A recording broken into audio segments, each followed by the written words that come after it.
ሰላም ጤና ይስጥልን። ይህ ፋይዳ ዩቲዩብ ቻናል ነው። ከ2014 እስከ 2018 ዓመተ ምህረት በስልጣን ላይ የቆየው የኢትዮጵያ የሕዝብ ተወካዮች ምክር ቤት ሰኔ 30 ቀን 2018 ዓመተ ምህረት ጠቅላይ ሚኒስትር ዶክተር አብይ አህመድ በተገኙበት የመጨረሻ ጉባኤውን አካሂዶ ተበትኗል። ይህ ምክር ቤት በርካታ አዳዲስ ጉዳዮች ያስተናገደ ሲሆን ጠቅላይ ሚኒስትሩን የሚያወድሱ አባላት ግን በርካታ ሆኖ ታይተውበታል። ምክር ቤቱ የመጨረሻ ጉባኤውን ሰኔ 30 ቀን 2018 ዓመተ ምህረት ሲያካሂድም በርካታ የህዝብ ተወካዮች ምክር ቤት አባላት ጠቅላይ ሚኒስትር አብይ አህመድን በተጋነኑ ቃላት ሲያወድሱ ተስተውለውበታል። እጅግ የተለዩትን ወደ እናንተ ልናደርስ ተገኝተናል። ቪዲዮውን ላይክ አድርጉት፣ ቻናላችን ደግሞ ሰብስክራይብ እያደረጋችሁ እንድትቀላቀሉልን እንጋብዛለን። ይህ የዩቲዩብ ቻናል አዲስ ስለሆነ ለሁሉም ይደርሳቸው ዘንድ ሼር እንድታደርጉልን በትህትና እንጠይቃለን። ወደ መረጃው እናምራ። የመጀመሪያው እኚህ ሰው ደግሞ ከማል ሐሺ ሱሌይማን ይባላሉ። በኢትዮጵያ የህዝብ ተወካይ የሶማሌ ክልልን በመወከል የተመረጡት ታዋቂ የምክር ቤት አባል ናቸው። እርሳቸውም ጠቅላይ ሚኒስትሩን እንዲህ በማለት አወድሰውታል። ክቡር ጠቅላይ ሚኒስትር፣ በእርሶ ልዩ ጥረትና አመራር ኢትዮጵያ በዘርፉ የአፍሪካ ቀዳሚ ሀገር ሆናለች። በመሆኑም ለዚህ ድንቅ ውጤት ሀሳብ ከማመንጨት ጀምሮ በፖሊሲ እንዲቀረጽ በማድረግ በአስደማሚ ሁኔታ የምርት ሚና ስለተጫወቱ ከልቤ በእውነቱ ላመሰግኖት እወዳለሁ። እውቅናና ክብርም ይገባዎታል ሲልም ተደምጧል። ክቡር ጠቅላይ ሚኒስትር፣ በእርሶ ልዩ ጥረት እና አመራር ኢትዮጵያ በዘርፉ የአፍሪካ ቀዳሚ ሀገር ሆናለች። በመሆኑም ለዚህ ድንቅ ውጤት ሀሳብ ከማመንጨት ጀምሮ በፖሊሲ እንዲቀረጽ በማድረግ በአስደማሚ ሁኔታ የመሪነት ሚና ስለተጫወቱ ከልቤ በእውነቱ ላመሰግኖት እወዳለሁ።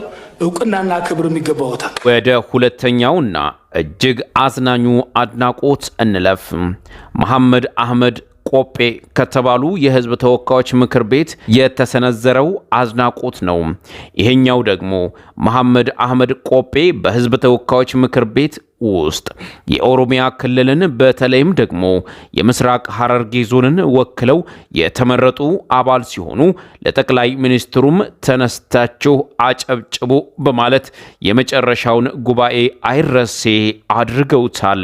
የተከበራችሁ የህዝብ ተወካዮች ምክር ቤት አባላት፣ ክቡር ጠቅላይ ሚኒስትር አብይ አህመድ ለህብረ ብሔራዊት ኢትዮጵያ ሁለንተናዊ ብልጽግና ጠንካራ መሰረት ለመጣልና በየመስኩ ለትውልድ የሚተርፍ ደማቅ አሻራ ለማኖር ያለ እረፍት በመትጋት እየተወጡ ላሉት ድንቅ የአመራር ሚና ከመቀመጫችን ተነስተን በጭብጨባ እውቅና እንድንሰጣቸው ጠይቃለሁ።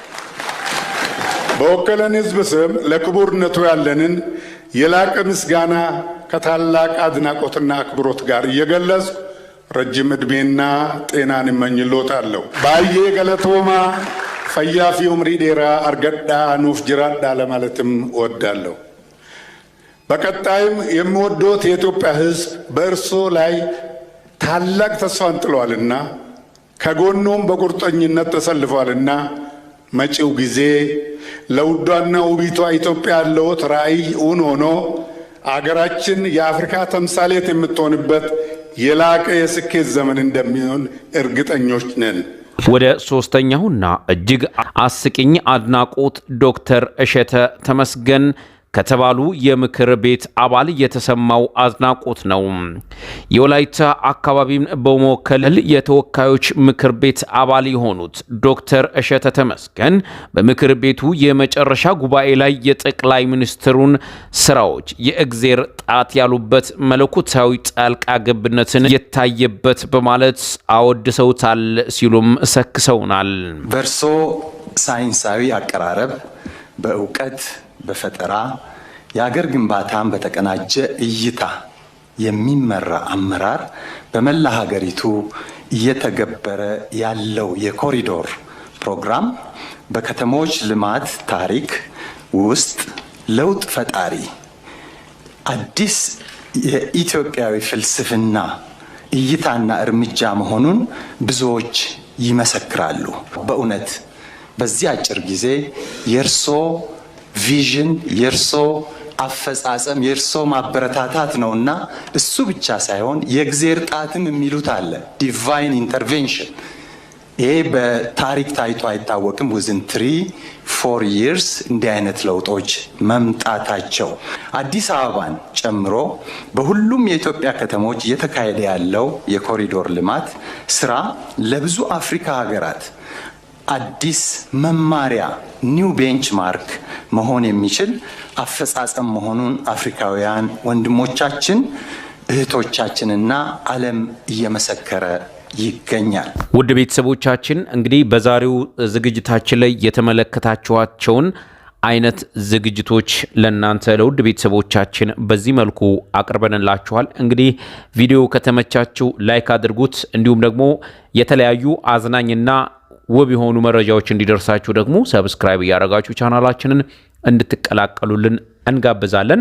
በቀጣይ ደግሞ ምን አይነት ዝግጅት እንዲቀርብላችሁ ትፈልጋላችሁ? ሙሉ ሐሳብ አስተያየታችሁን ኮሜንት ላይ አስቀምጡልኝ።